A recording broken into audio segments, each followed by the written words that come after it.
Mr.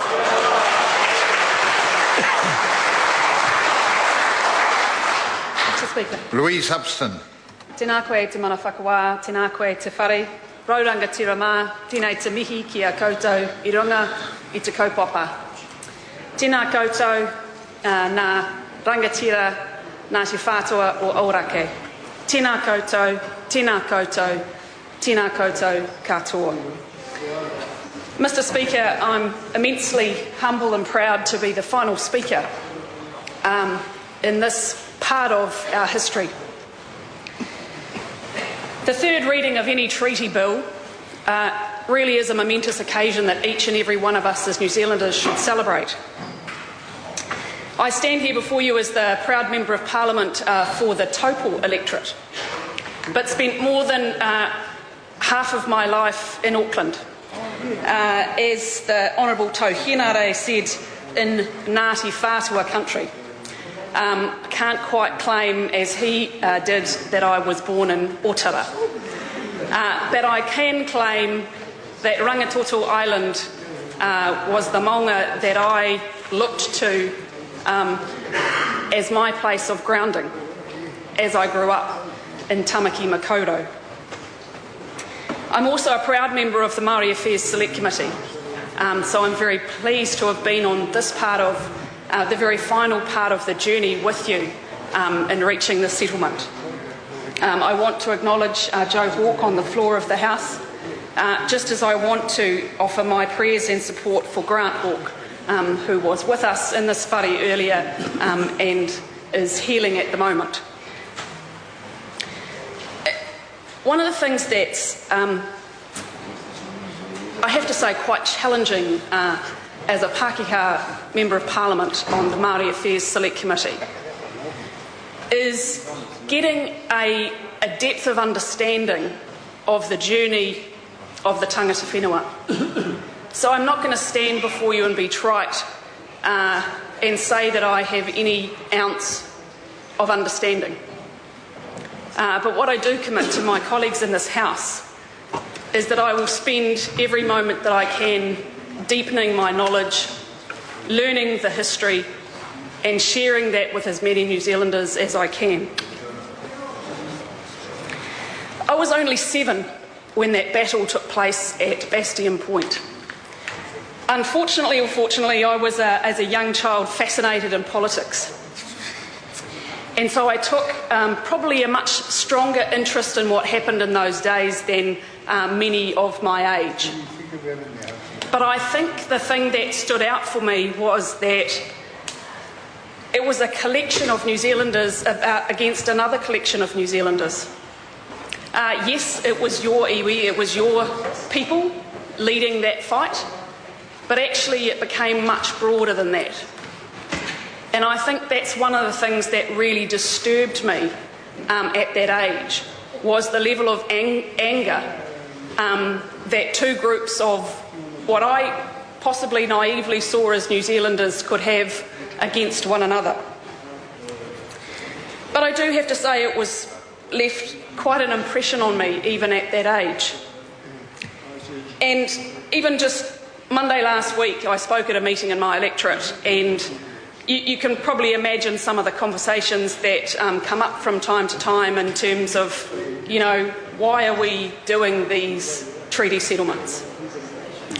And I guess the thing that bothers me is really the lack of understanding of your history, of the history of iwi up and down New Zealand.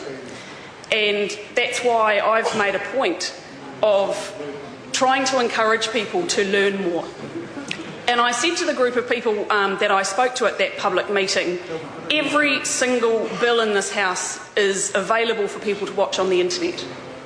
And so I challenged them to watch the third readings of these speeches today, because if you were to ever spend an hour and a half or 2 hours of your time, you would get the best opportunity, absolutely the best opportunity, with the collection of speeches from every corner of this House, to at least have some better knowledge of what has gone in the past that needs to be completed and acknowledged before we can move forward.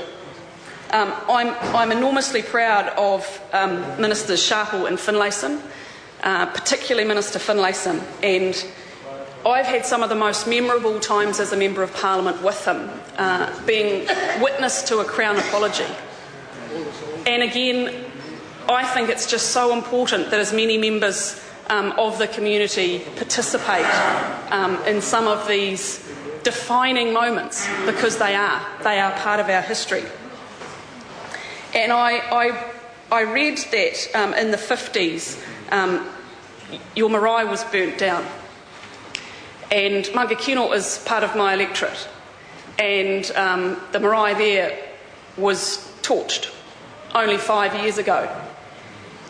And I got a very, admittedly only a small sense from Puakani just how gutting that is. You know, for some it's a building, big deal. But actually I know that to tangata whenua it is so much more than that. And so I'm really excited on Saturday to be going to the reopening of the Puakani marae in Ngāti, because I know for people in that community they haven't had a place to connect, to combine and to be together as whānau. There is an enormous amount of work that goes on to get to a day like today, and you know, my colleagues have acknowledged many of them. But one of the things I do want to just reflect on is the select committee process. And there's been some conversations about views of others who opposed parts of the bill. That is why we have a select committee process. And I actually think that the fact that people have an opposing view, that is the opportunity for people to learn more. And the public meeting that was referred to earlier, that Minister Finlayson led, I see that.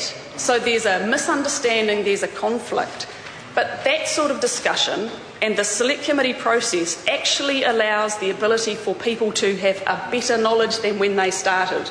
They might not still agree. They are entitled to their own views. We will all have an opinion about what their views are. But then when we come together and as a select committee we make agreements, and we're here today for the celebration of your signing, actually I think it's helpful that there are alternate views from time to time.